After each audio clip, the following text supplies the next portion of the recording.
আপনি কি কখনো এমন শব্দ শুনেছেন যেটা অন্য কেউ শুনতে পায় না? বিশ্বের হাজারো মানুষ এমন এক রহস্যময় শব্দ শুনেছেন যেটাকে বলে দ্য হিউম।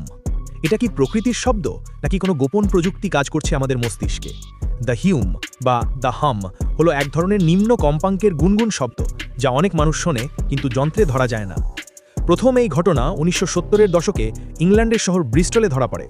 লোকজন বলেছিল রাতের পর রাত তারা শুনছে এক অদ্ভুত শব্দ, যেন দূরে কোনো ইঞ্জিন চলছে অথচ আশেপাশে কিছুই নেই।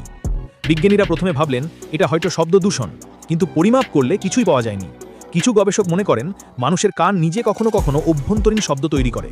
অন্যরা বলেন পৃথিবীর অভ্যন্তর বা সমুদ্রের গভীর থেকে আসা নিম্ন তরঙ্গ ইনফ্রাসাউন্ড হতে পারে কারণ। তবুও এখনও কোনো একক ব্যাখ্যা নেই।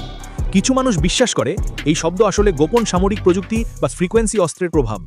অনেকে বলেন এটা হতে পারে 5G বা মাইক্রোওয়েভ বিকিরণ, কিন্তু প্রমাণ কিছুই মেলে না। তবুও আজও কানাডা, নিউজিল্যান্ড, আমেরিকা, এমনকি ভারতেও দ্য হিউম শোনার রিপোর্ট পাওয়া যায়। আপনি যদি কোনো রাতে হঠাৎ একটা অদ্ভুত গুনগুন শব্দ শুনতে পান আর সবাই বলে তুমি পাগল, তাহলে কি করবেন?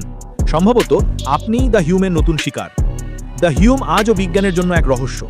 মানুষের কানে বাজে এমন শব্দ যা পৃথিবীর কোনো রেকর্ডারে ধরা যায় না। এটা কি প্রকৃতির ফাঁকি নাকি অন্য কারো পরীক্ষা? আপনার কি মনে হয়? কমেন্টে লিখে জানান। এমন অজানা সত্য জানতে আমাদের চ্যানেলটি সাবস্ক্রাইব করুন।